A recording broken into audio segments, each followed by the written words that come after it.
On today's Into Your Head podcast number 695, I explain what the blue thing in my ear is, and lots more. Into your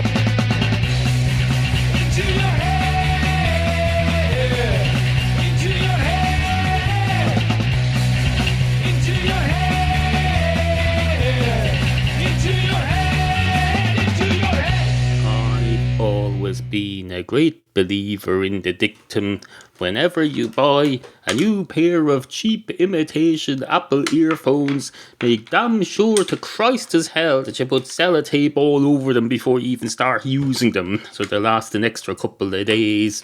Note to self, get sellotape, out of frigging sellotape, and as a result my headphones are deteriorating at a faster speed than normal. They go at a faster speed than normal anyway, because I abuse them, not in any vulgar way, although maybe to some people it might seem vulgar, I don't know.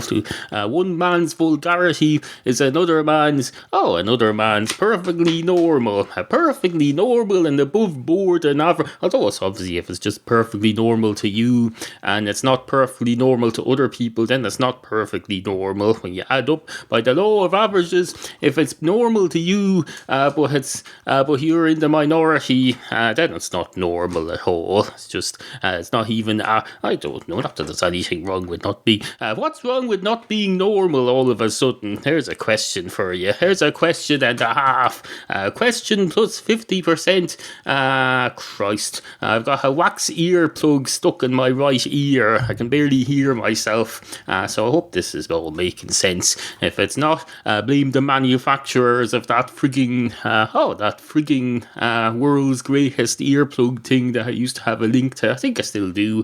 Intoyourhead.com/earplugs if you're interested. Buy them through the Amazon link and I get a generous commission. They're still absolutely fantastic. I'm just incompetent in my use of them, and as a result I have a bit of a wax earplug stuck down my ear. It'll probably come out the other end in due course. I presume that's what happens to it. You just let it take its course, just like if your dog eats one of your cats, you let it take its course. Don't jump up behind it and give it any sudden frights or anything, so you don't want it to chew. Can you chew stuff in your digestive system, I wonder? I don't know. You swallow something whole and it goes through your digestive system, it doesn't come out whole. Your digestive system breaks it down. We're told with chemicals, it washes some chemicals over it like a frigging dishwasher. No, you're not going to break anything down with chemicals. I bet you there's teeth down there. I bet you there's teeth down in the digestive system, and it'd have to be bloody strong teeth too, not to decompose under those chemicals, unless those chemicals aren't what they're made out to be, which probably not. You're not a frigging laboratory, you're a human being made of bones and teeth. Just it's like the Guns N' Roses song used to say, dust and bones, that's all right. Dust and bones, that's all right. He lost his mind today. He left it out back on the highway. On 69, I think there actually was harmonica in that song. Dust and bones, it's all right. Dust and bones. I'll have to go listen to it and check. I'm not sure. There's certainly guitar in it, but I think there might be harmonica as well. It's all the same. You can put harmonica into pretty much anything. I just put my harmonica into a makeshift container formed by just the placing of a roll of masking tape on my table. I know what you're thinking there. You're thinking, yes, masking tape. Why doesn't he use that for the headphones? Way ahead of you there. No, it's not effective. It's not effective. Masking tape is designed to not stick very well, and as a result it doesn't stick very well. That's not a criticism if you're one of the people who makes masking tape, or if you're one of the people who invented it. Who invented masking tape? Probably some fella back in the 1700s said, oh, this painting is becoming very difficult, we need to get masking tape, we need to mask the bits that don't want to get painted, so that we can just throw paint at the wall and have it land in all the right places. That's what they used to say that about women too. They say she has what you call it in all the right curves, wasn't it? Curves and all the. If you said that about a wall, as you'd probably say, oh, are you living in a frigging turret or something? You don't have curves on the wall. Maybe at the tops of the walls, that thing that curves round onto the ceiling, the wooden thing, that's curved sometimes. But no, your normal bog standard house, such as the one that I'm in right now, modern conventional domestic house designed for people and cats, they don't have very many curves in them. No, I can't think of anything at the moment in this house that would have curves on it.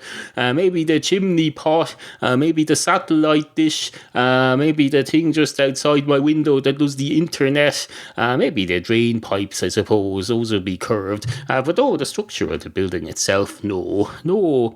Corners are much better than round things anyway. If you got a round thing, you don't know where it begins, you don't know where it begins or where it ends. You're just have this thing shoved at you, and you say, what the freaking hell is this? How can I even determine what shape this is? If I were to have to describe this round thing to a blind person, I wouldn't know where to start. You couldn't say, here, start at this corner and feel your way around and get to know it. No.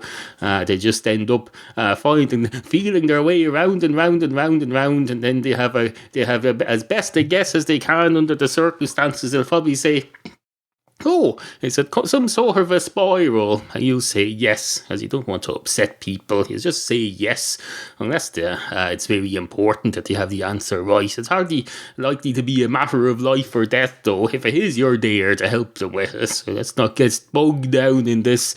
Anyway, hello, and welcome to the show. Two cats walk into a bar mitzvah. One of the cats goes straight up to the bar mitzvah manager and says, hello, can I have a pint of your finest Guinness, please? And the man behind the position of bar mitzvah manager says, I'll just have to check now whether they serve alcohol at these things. I really should research these stories in advance. Is there a beer at bar mitzvahs? Let's have a look at this now. Search. Did you mean beer at bar mitzvahs? Oh, fuck you with your spelling. I'm not here for a spelling test, Google. Let's have a look at this. Something, strong ale, something.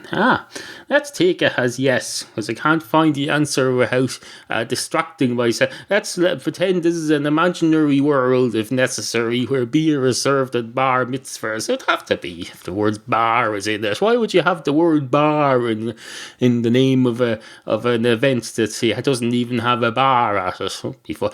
Anyway, the cat goes straight up to the bar mitzvah manager and says, hello, can I have a pint of your finest Guinness, please? And the bar mitzvah manager says, I think you'd want to go to the bar for that. I'm the bar mitzvah manager. And Kat says, oh, I assumed you were one of those multifunction things. I thought this was like a small function where one person had to do pretty much everything, a bit of bar management and a bit of everything, you know. And bar mitzvah manager says, oh no, it's a bigger deal than that. There's several of us. I'm the overall manager. There's a fella running the bar there. There's even waiters and things, and there's probably some religious fella who does whatever you do at these things. I don't know. It's none of my business. This is an alien world to me. This world, I probably shouldn't be saying that to the guests. And the cat says, it's okay, I'm not a guest, I'm just a cat. And the man behind the bar mitzvah managerial position says, oh, that's interesting. Anyway, the bar's over there, and he points over at a bar, and the cat goes over to the bar and says, hello, can I have a pint of your finest Guinness, please? And the man behind the bar says, are you sure you want to drink Guinness, sir? And the cat says, no, I'm not. Maybe I should have a little taster of it first, in a thimble, like you do with wine. And the man behind the bar says, that's an excellent idea, sir. Here you are. Here's a little taster.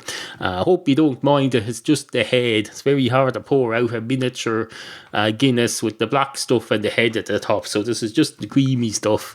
And the cat says, oh, that's fine. I'm a cat. I don't know if you've noticed. I'm like the cat who got the cream. Oh, there's a little pun for you. And the man behind the bar says, I don't think that's so much a pun as just a joke, is it? That's not what a pun is it? And the cat says, that's not. Let's not fall out over split hairs.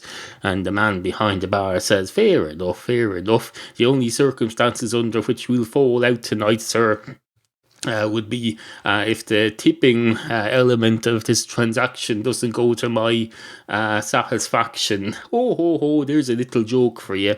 And the cat says, I'm afraid that's gone completely over my head, which isn't saying much because my head is barely a foot off the ground, what with me being a cat. But no, completely over my head. Don't worry though, don't worry. I'm well aware and familiar with the customs of tipping. That's not to say I'm going to tip you. It would be a bit stupid for me to pre-announce it. We'll see how this goes, shall we? We'll see how this goes. You can't say fairer than that.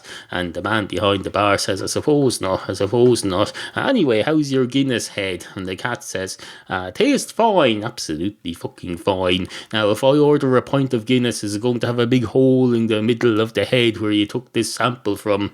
And the man behind the bar says, of course it is. Where do you think this stuff comes from? And the cat says, well, will you at least disguise it by drawing a picture of a cat or something in the cream? And the man behind the bar says, way ahead of you, sir, here you are.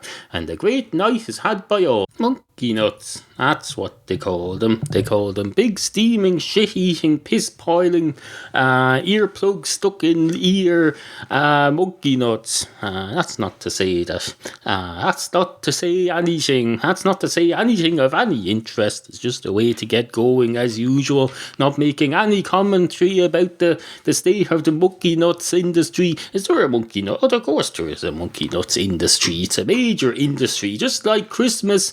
The monkey nuts industry is probably gearing up right now for next Halloween with their bags of monkey nuts. I know for a fact that they make Christmas puddings all year round, so I can't see any reason why they wouldn't do the same with monkey nuts, other than the fact that they're probably a seasonal thing that only grows at a certain time of year. I wonder, can you freeze them? Can you freeze monkey nuts? It makes sense, because when people go out on a cold day, they'll often say, my nuts are frozen. So surely to Christ you can freeze. Can you freeze nuts? Surely to Christ you can freeze nuts. Can you dry freeze them or freeze them in water or whatever the hell? Let's see. Can you freeze nuts? Freezing nuts and seeds. Favourite freezer. There you go. Of course you can freeze nuts. Freezing nuts and seeds keeps them fresher longer and prevents them from going rancid. Great for bakers, chefs, and anybody who wants to buy in bulk. How to freeze nuts and seeds. You get a freezer bag apparently and you add it to your freezer inventory sheet. So the rest of it. Shelled or unshelled. Unshelled nuts are faster for something. Leaving them shelled doesn't increase shelf life in the freezer. So in other words, this article is alleging that one of the greatest inventions of Mother Nature, the shell, serves no purpose whatsoever, adds nothing to the life of the frozen. Maybe it's not designed for frozen ones, although seeds, they're outdoors in winter. If you're a squirrel and you're squirreling away your nuts for winter, you're going to be damn sure to Christ as hell that you're going to want them to survive through a mini ice age. I say mini ice age, I mean a cold winter. That's what squirrels do. They squirrel away their nuts and they put them in a hole somewhere, and they say, I'm going to be glad of this now in the middle of winter, when you can't be just running around gallivanting all over the place picking things off trees all willy-nilly whenever you're hungry. No, you need to squirrel them away. And then they go and hibernate. Do they hibernate? I think they do. Those sorts of things usually hibernate to go asleep for a very long time, because they can't be arsed to deal with the bad weather. So they think, I'll squirrel away some food and I'll go and have a big long sleep, and every now and then I'll get up and have a piss and eat some nuts from my stash, maybe have a drink of water. Do squirrels drink water? Surely to Christ you'd have to. Nuts make you thirsty. I can't have a handful of peanuts without getting thirsty, or loaded up with salt and all sorts of... I'm surprised they don't put them in the burgers at McDonald's to make you buy more soft drinks. I don't know. Maybe there's enough salt in the fries to do that. That's what the fries are for, in these fast food outlets.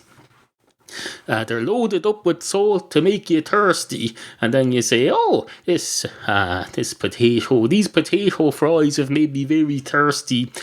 Give me a pint of your finest sugar water, please." And the man behind the McDonald's counter will say, "Certainly, sir. In fact, if you get the meal, you should get the large deluxe sugar water and potato chips and burger meal, or whatever it is you're having today.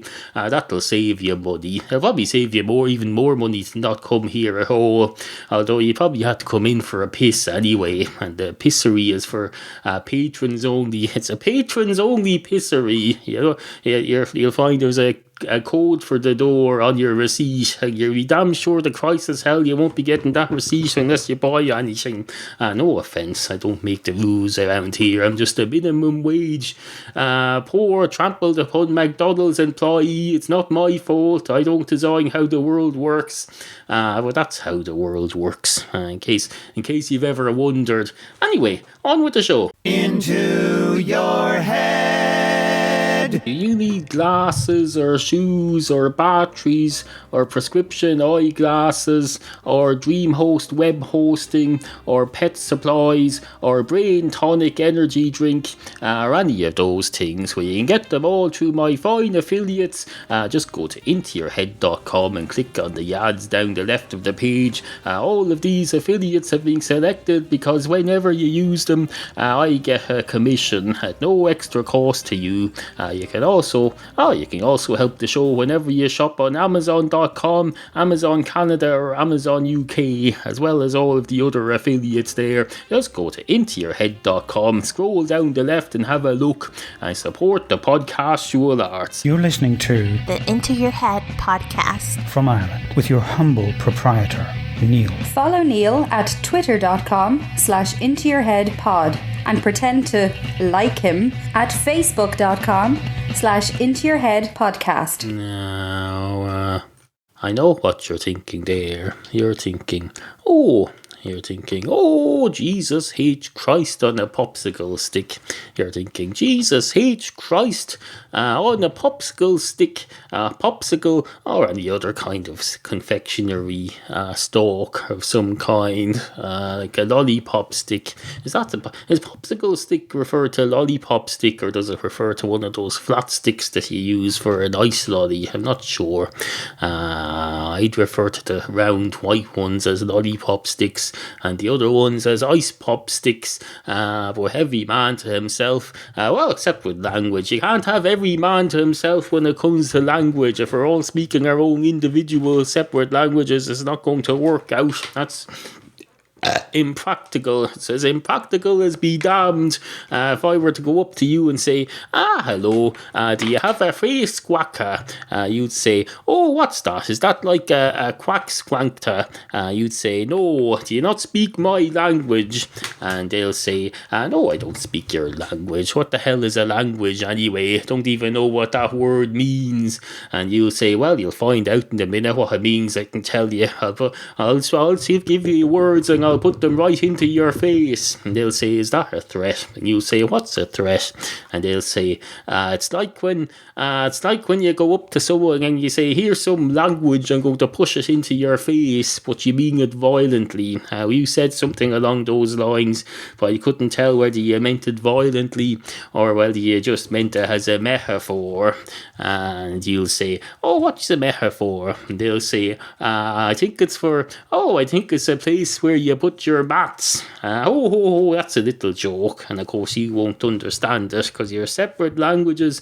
The universal language of humour doesn't work if everyone speaks their own language. It also doesn't work if whatever they say has no humour value in it whatsoever, unless he's talking to a clone of himself. That would work. Now did you mention it? If we ever have cloning, we'll just have to pair up with our clone and we can all be stand-up comedians and we can sell tickets to our clones. That'll be fantastic, because we'll be guaranteed to have a comedian who matches your sense of humour, no matter how warped it may be. Hitler, for example, if we had Hitler wanted a bit of entertainment from a like-minded individual, you could just clone a load of Hitlers. One of them could put on a show every night, and each night the rest of the Hitlers would go to the show, and he'd make a speech, and they'd all applaud, and they'd say, "Oh, that's great, I appreciate this sentiment exactly." And there'd be no hecklers there either, I can tell you, because Hitler's not going to heckle his own clone. He's going to agree with him. Well, maybe he will, just to challenge him, just as a favour to push him, because that's, you need to be pushed sometimes, and made to stand up for your beliefs and stretch them out and put them to the test. But it's all well-meaning. Don't worry, Hitler has no ill will. What the fuck am I saying? I don't know. Anyway, suffice to say, on with the show. 2 Hitler clones walk into a bar. One of the Hitler clones goes straight up to the bar counter, and straight away, immediately before the barman can get a word in edgeways, he says, "Oh, don't worry, it's not what you think. I'm just a clone. I'm not the real thing. I'm not the genuine article. We're just twins. We're just twins through time, nothing more than that." And the man behind the bar says, "Oh, thank Christ for that," or is about to call the police and tell them that Hitler is in here. Not that there's any law against Hitler being in a bar, I suppose. There's a question for you. Is it illegal for Hitler to be in a bar in this day and age? 50 years on from World War II, have they got around to banning Hitler from bars yet? I don't know. This may not have occurred to you that this is something that may not have occurred to lawmakers that they need to do, to ban Hitler from all public places, just in case. They remember to build a big wall through the middle of Germany just in case, but they forget to ban Hitler from bars. The little things you forget. The little things. We're so obsessed with the big picture that we forget about the little things. Little tiny things like the possibility of Hitler being cloned and millions of him coming and taking over the world and having a World War III. Oh no, little things like that. But no, let's not worry about it. That's what they say. Don't sweat the bit of small stuff. The big one small step for man. Do you sweat on the moon, I wonder? You probably don't, do you? Do you have to have an atmosphere for there to be sweat? Why would you be sweating on the moon? You're just floating around. There's no effort involved. You're just floating around as if in a hot air balloon, except it's not a hot air balloon, so there's no heat there. So why would you be sweating? Maybe you wouldn't. I'm not saying you would. I'm just asking why you would be. You're probably saying, "I'm not sweating." I'm saying, okay then, fine. I withdraw my question.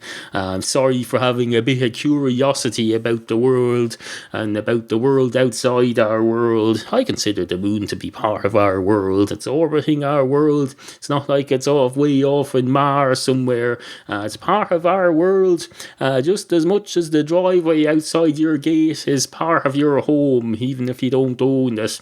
Where are we going now? We're going with a belch. That's where we're going. We're going with a belch. And what better way to clear your lungs out or your stomach? A belch probably has more to do with cleaning out your stomach than your lungs, I'd say, is it? It's like, it's clearing the air out of your stomach, because we have a system for clearing the air out of our lungs, and that's pretty much automated. You have air coming out of your lungs non-stop all day, every day for the rest of your life. It's fucking tiring to even think about it, but no, letting air out of your digestive system is less automated. It's something you have to think about more. You'll think, I could well do with a belch or a fart right now. Well, you don't just automatically do it without thinking. Not if you have a bit of manners anyway. A bit of manners. You don't go around belching into people's faces all the time. Although I suppose in a way I just belched into yours.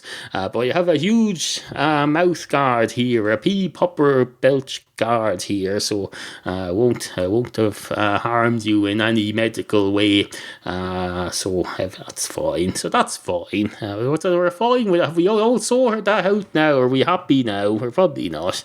We'll never be happy. Nobody's ever going to be happy until they discover the meaning of life. The meaning of life. Let's look up the meaning of life now, because I've a feeling it's far less complicated than people make it out to be. Life definition. Here we go. Life, noun, 1. The condition that distinguishes animals and plants from inorganic matter, including the capacity for growth, reproduction, functional, living things and their activity. Some sort of life existed on Mars, as an example. There you go. It's as simple as be damned. Life was being defined. People get confused about this. They say, oh, will we ever know the meaning of life? You already know the meaning of life. You just don't know why the life is what it is. You know what it means, you just don't know why it means that. There's more to life than knowing everything, There's more to life than knowing everything. That's why everything isn't contained within the definition. Oh no, that's not right. I've said that wrong. If there's more to life than knowing what life is, then that would be in the definition, wouldn't it? I don't know. I don't make the rules, especially the bad rules. They're not made by me. I wasn't around when all this was being designed. Quite frankly, I don't give a shit. As they say in that film, frankly, my dear, I couldn't give a flying fart. Is that what your man says? Your man with the, said someone or other, one of them black and white fellas, he said, frankly, my dear, I don't give a flying fuck.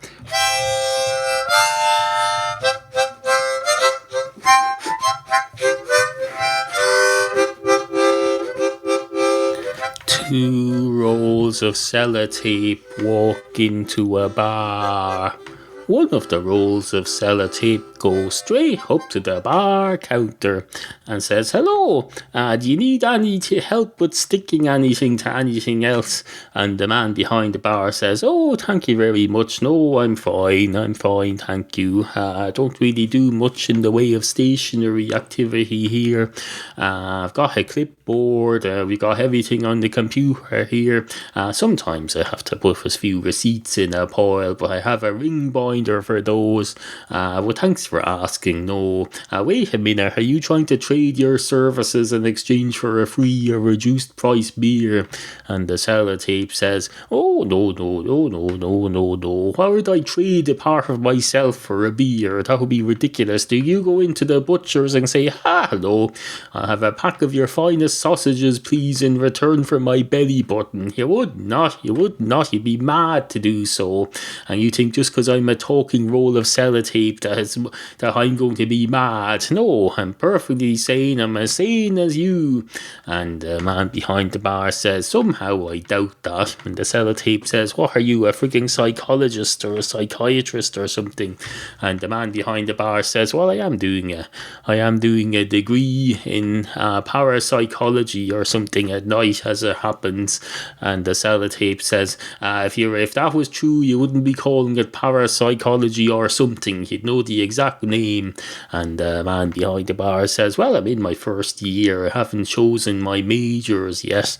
My majors and my minors, that's what you do. And the young people do now. They choose a major. You don't do it over here much. I believe in other countries, you go to university and you say, I'm going to major in science and I'm going to minor in antipasta or something, wherever the chosen topic is. I believe if you do a degree in arts over here, you can do that. In one of the universities, you can say, I'm going to do my degree in the humanities and Satan worship. The history of Satan worship from 1352 to 1793. Some of these things, they're like they're like a round of Mastermind on BBC Two with these fucking obscure topics they study. Absolutely there's more to life than studying, or is there? There's a question for you. have to ask a theology student about that, or what do you call it? Not the theology fella, the fella who does the thinking thing. Another one of those ones beginning with P. I think my brother studied it, or did he do history? I forget what. My brother's graduating from something soon. It was either history or the thing with that begins with P, or a bit of both. What's the thing beginning with P where you think about the meaning of life and stuff? You know the one. You know the one. You don't need me to tell you. You've got it. It's in your head right now, so you don't need for me to put any more effort into thinking about it. It's like gravity. I don't have to make any effort. It just falls into your lap now that I've planted the seed. So it doesn't matter that I can't think of the word. Anyway. You've been listening to Neal tell you stories. About cats, probably. Neal talks a lot about cats. Send your topic suggestions to studio@intoyourhead.com. Into your head!